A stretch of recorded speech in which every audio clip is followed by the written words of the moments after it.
Halo teman-teman semua, selamat datang kembali di channel Cerita Kita. Selamat pagi, siang, sore, dan malam buat kalian dimanapun berada. Semoga kalian selalu sehat, bahagia, dan tidak lupa untuk terus support channel ini dengan like, komentar, dan subscribe agar kami terus semangat menyajikan kisah-kisah nyata yang menghibur sekaligus menggugah pikiran kalian semua. Oke, tanpa berlama-lama, mari kita mulai kisah kali ini. Namaku Rio, usia 28 tahun. 3 tahun lalu, istriku, Vina, memutuskan untuk merantau sebagai pekerja migran ke Taiwan. Awalnya, keputusan itu adalah hasil dari diskusi bersama. Kami bukan keluarga yang berada. Gaji saya sebagai buruh bangunan seringkali hanya cukup untuk kebutuhan dasar. Vina merasa dia harus berbuat sesuatu agar impian kami memiliki rumah sendiri, tak sekadar jadi angan-angan. Di awal kepergiannya, aku masih bisa menenangkan diri. Kami rutin video call, saling bertukar kabar, dan mencoba menjaga hubungan tetap hangat meski hanya lewat layar. Tapi, seiring waktu, jarak mulai terasa, menjauhkan kami bukan hanya secara fisik, tapi juga batin. Hari-hariku berubah, pulang kerja, rumah terasa sunyi. Dapur jarang terpakai. Baju yang dilipat sendiri terasa kurang rapi. Dan malam adalah waktu terberat. Di saat kepala menempel bantal dan mata menatap langit-langit, bayangan Vina sering muncul. Rindu yang mengendap makin menjadi-jadi, apalagi dengan kebutuhan batin yang tak bisa dipendam lama-lama. Aku mencoba tegar, tapi seperti kata orang, pria juga manusia. Kadang, aku hanya bisa menatap kosong sabun cair di kamar mandi dan menghela napas panjang sebelum melakukan hal yang tak ingin kuakui. Yang membuatku makin tak tenang adalah pikiran tentang Vina di negeri orang. Apakah dia juga merasa kesepian seperti diriku? Apakah dia juga menahan diri? Atau apakah dia sudah menemukan pelipur lara di sana? Aku benci mengakui bahwa rasa curiga itu mulai tumbuh. Bukan karena aku tak percaya padanya, tapi karena aku tak percaya pada keadaan. Pernah suatu malam, aku iseng buka akun media sosialnya. Foto-fotonya masih biasa saja. Tapi komentar dari pria-pria Taiwan membuat pikiranku liar. Mereka tampan, modern, dan mungkin saja lebih perhatian dari aku. Aku bukan suami posesif, tapi aku juga bukan suami bebal yang tidak tahu realita. Rasa sepi yang menekan batin perlahan membuatku berubah. Aku jadi lebih pendiam. Mulai jarang ke warung kopi, tempat biasa nongkrong. Bahkan teman-teman kerjaku bilang, aku mulai seperti bayangan. Ada, tapi tak terasa. Hingga suatu malam saat gajian, aku memutuskan untuk keluar. Bukan untuk bersenang-senang, tapi lebih untuk mencari suasana. Angin malam di sekitar stasiun membuatku merasa hidup kembali. Di sana, aku bertemu dengan seorang wanita paruh baya yang membuka obrolan sambil menawarkan jajanan. "Cari yang hemat atau yang enak, Mas?" tanyanya sambil tersenyum. Awalnya aku tak mengerti apa maksudnya. Tapi dari cara bicaranya, aku tahu ini bukan obrolan biasa. Entah karena gelap atau memang pikiranku sedang buram, aku menjawab, "Yang sedang aja, Bu." Perempuan itu tertawa kecil dan menunjuk ke arah gang kecil.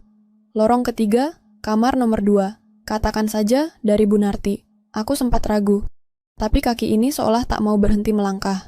Pikiranku terus berkecamuk, tapi hasrat yang lama terkubur seperti mulai mengetuk dari dalam dada. Dan disinilah awal dari semua cerita ini dimulai. Sebuah langkah kecil yang ternyata membuka jalan panjang yang tak pernah kuduga sebelumnya. Lorong itu sempit dan sepi. Hanya ada lampu neon yang remang-remang menggantung di langit-langit, bergoyang pelan terkena hembusan angin malam. Setiap langkahku bergema, menyatu dengan suara cicak dan denting jauh dari rel kereta yang dilintasi KA malam.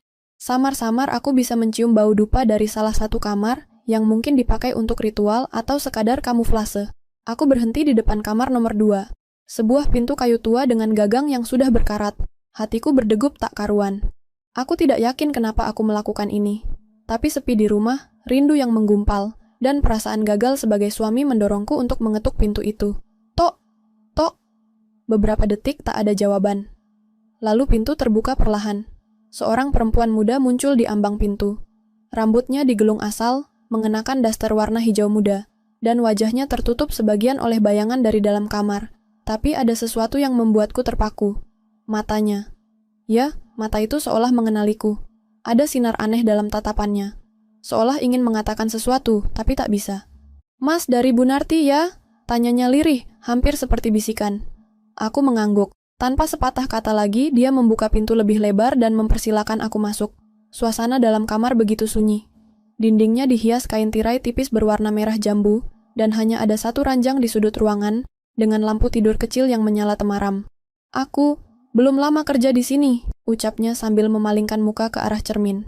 Jadi maaf kalau nanti kurang profesional. Aku mengernyit. Ucapannya terasa ganjil. Tapi aku tak ingin memperpanjang percakapan. Aku hanya ingin melupakan sejenak kenyataan bahwa aku pria yang ditinggal istri, sendirian, dan penuh kecemasan. Dia duduk di kursi rias, membelakangiku. Maaf ya, aku pakai penutup mata, katanya sambil mengikatkan kain tipis ke wajahnya. Aku nggak mau lihat siapa-siapa malam ini. Kenapa? Tanyaku. Dia hanya tertawa pelan, biar enggak merasa bersalah. Kadang, kalau lihat wajah orang, aku jadi ingat masa lalu. Aku tidak menjawab, entah karena kalimatnya atau karena suaranya yang perlahan mulai terdengar familiar. Tapi pikiranku masih buram. Hasrat sudah lebih dominan dari akal. Aku mendekat, menunduk, dan mencoba mengabaikan keraguan di hati. Namun saat aku menyentuh pundaknya, tubuhnya sedikit gemetar. Sejenak dia menoleh, lalu bertanya, Mas, namanya siapa? Aku terdiam. Sebuah badai kecil menggulung dalam dada. Rio, jawabku akhirnya, lirih. Perempuan itu membeku. Dia perlahan melepaskan penutup matanya. Dan detik berikutnya, dunia seperti berhenti berputar. Mas Rio, ucapnya dengan suara tercekat. Ini, kamu? Aku mundur selangkah. Cahaya lampu yang menyinari wajahnya kini memperjelas segalanya. Sosok di depanku bukan orang asing. Dia adalah Rina. Ya, Rina, adik dari istriku Vina. Gadis pendiam yang selama ini tinggal satu rumah denganku sebelum Vina berangkat. Gadis yang dulu menghabiskan waktunya di kamar, yang lebih suka membaca buku daripada bersosialisasi. Dan sekarang, dia ada di sini, di kamar ini. Dalam situasi yang bahkan pikiranku sendiri sulit untuk percayai. Mas ngapain di sini? Tanyanya pelan, suaranya bergetar. Matanya mulai basah. Aku tercekat, tak mampu menjawab. Ingin lari, tapi kakiku terasa membatu. Aku yang harusnya tanya, Rin, kamu ngapain di tempat kayak gini? Dia tidak menjawab, hanya menunduk, lalu berkata lirih, aku enggak punya pilihan. Beberapa menit kami terdiam. Suasana hening, tapi penuh tekanan. Aku ingin marah, kecewa, bahkan menyesal. Tapi anehnya, rasa bersalah justru lebih besar dari semuanya. Mas pikir, Vina tahu kamu di sini? Tanyaku akhirnya. Dia menggeleng pelan. Jangan bilang ke siapa-siapa, Mas, termasuk ke Mbak Vina. Aku menatapnya lekat. Wajah polos itu, meskipun berada di tempat seburuk ini, masih menyimpan kepedihan yang dalam. Rina bukan perempuan nakal. Aku tahu itu. Dan kehadirannya di sini pasti bukan tanpa alasan. Aku cuma pengen bantu keluarga, Mas. Mbak Vina sudah berkorban ke luar negeri. Aku juga pengen berkorban, tapi aku nggak bisa kerja macam-macam. Aku gagal masuk kuliah, dan ya, aku mulai dari sini. Perkataannya bagai cambuk. Aku ingin berkata bahwa ini salah, bahwa dia harus berhenti. Tapi siapa aku? Aku pun tak lebih baik. Aku pria yang tadi melangkah masuk ke tempat ini dengan niat yang sama buruknya. Dan aku nyaris melakukannya dengan adik iparku sendiri. Hari itu, aku tak jadi melakukan apapun. Aku hanya menunduk, lalu berkata pelan, pulang Rin, ayo kita pulang. Malam itu, kami pulang tanpa banyak kata. Rina berjalan di belakangku dengan langkah pelan, dan kepala tertunduk. Sesekali aku menoleh ke belakang, memastikan dia tetap mengikutiku. Aku tidak tahu harus berkata apa. Mulutku ingin bertanya macam-macam, tapi pikiranku masih kacau. Setiba di rumah, aku memintanya segera masuk ke kamarnya. Istirahat, Rin. Nanti kita bicara lagi, kataku sambil berusaha tenang. Dia mengangguk tanpa suara, lalu menghilang di balik pintu. Aku masuk ke kamar dan langsung merebahkan diri. Tapi tidur tak kunjung datang. Yang ada justru ingatan demi ingatan tentang malam itu, tentang betapa jauhnya aku telah melangkah dari batas moral, dan tentang Rina, adik iparku sendiri, yang ternyata menyimpan luka yang tak pernah aku tahu. Jam menunjukkan pukul 2:30.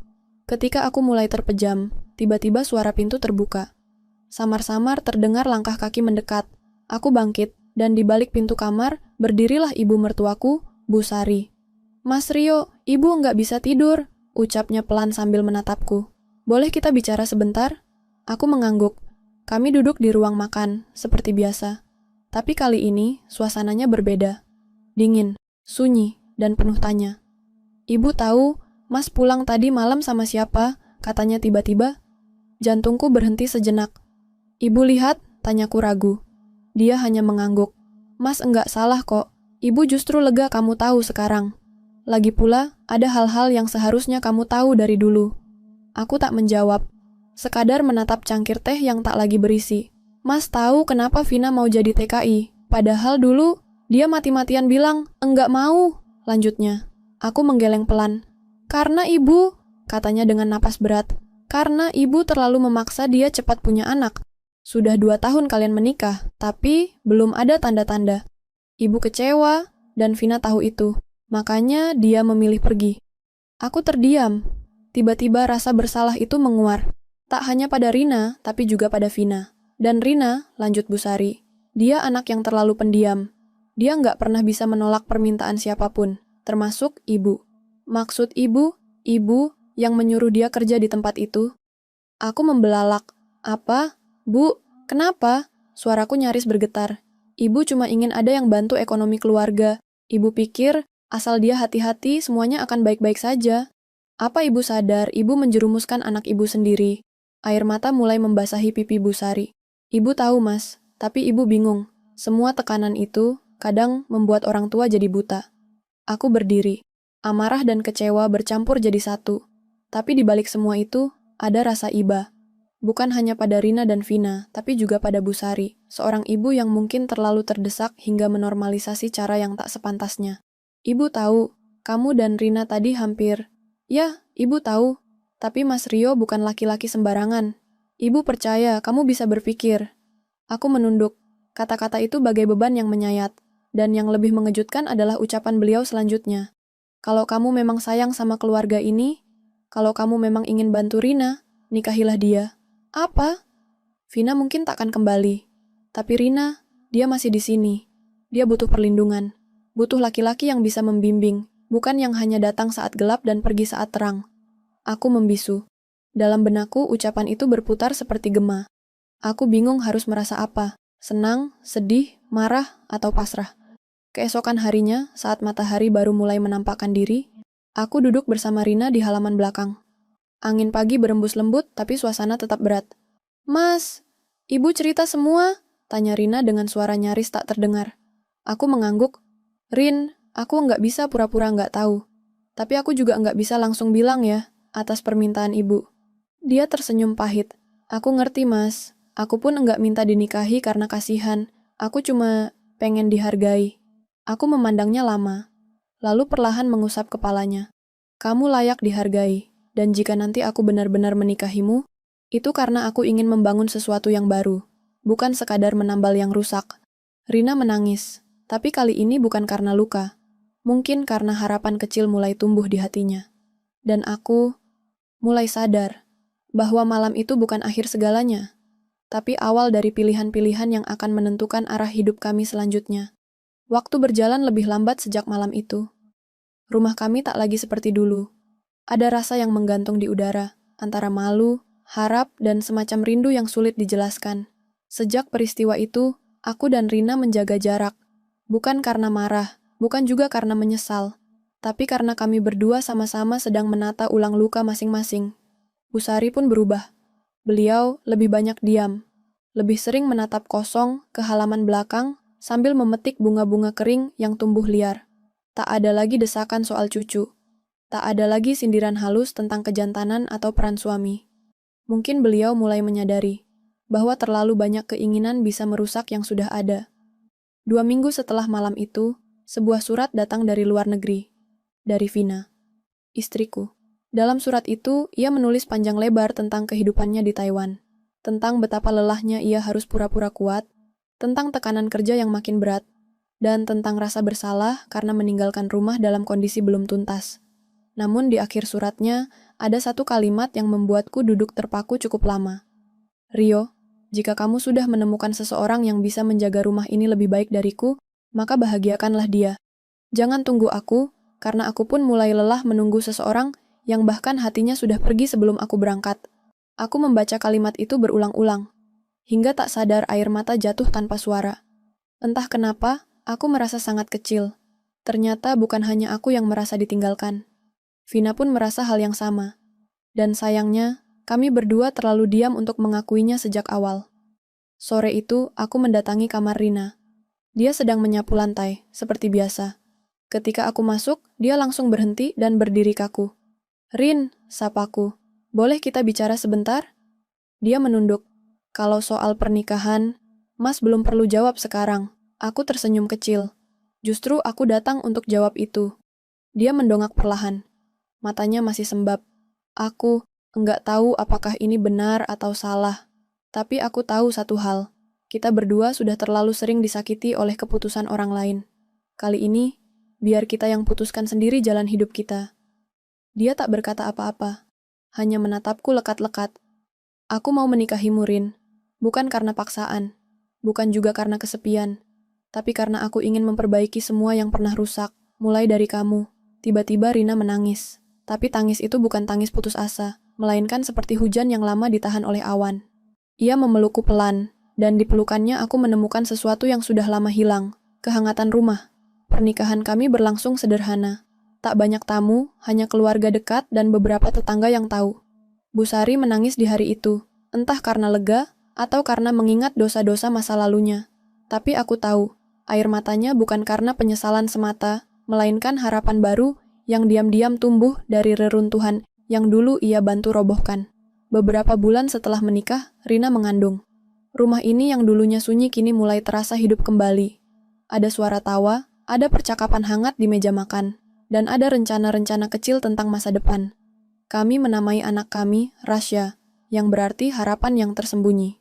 Surat terakhir dari Vina datang beberapa minggu setelah Rasya lahir. Di dalamnya, ia menulis, "Mungkin kita bukan ditakdirkan untuk terus bersama, Rio. Tapi aku bahagia kamu akhirnya menemukan seseorang yang bisa menambal kekosongan itu. Jaga Rina baik-baik, jaga rumah itu. Dan kalau suatu hari kita bertemu lagi, aku ingin melihatmu tersenyum, bukan menunduk." Aku menutup surat itu dengan hati yang tenang. Tidak ada lagi penyesalan, tidak ada lagi rasa bersalah yang menjerat. Semua luka telah disulam ulang menjadi sesuatu yang baru. Pengingat bahwa hidup tidak selalu harus berjalan sesuai rencana. Tapi, selama kita mau bertanggung jawab atas pilihan kita, masih ada ruang untuk memperbaiki. Kisah ini bukan tentang benar atau salah. Bukan tentang siapa korban dan siapa pelaku. Tapi tentang manusia, yang dalam sunyi dan tekanan, kadang memilih jalan gelap demi sedikit cahaya. Tentang keluarga yang semestinya jadi pelindung, bukan penekan, dan tentang cinta yang kadang hadir bukan dalam bentuk yang kita inginkan, tapi dalam bentuk yang kita butuhkan. Jangan jadikan kisah ini inspirasi, tapi jadikan ia pengingat bahwa kesetiaan bukan hanya tentang menunggu, tapi tentang memilih untuk tetap waras di tengah godaan. Bahwa keluarga bukan tentang siapa melahirkan siapa, tapi siapa yang rela memeluk meski dunia menghakimi. Dan yang terpenting, jika kita tak bisa menjadi contoh, setidaknya jangan menjadi alasan seseorang kehilangan arah.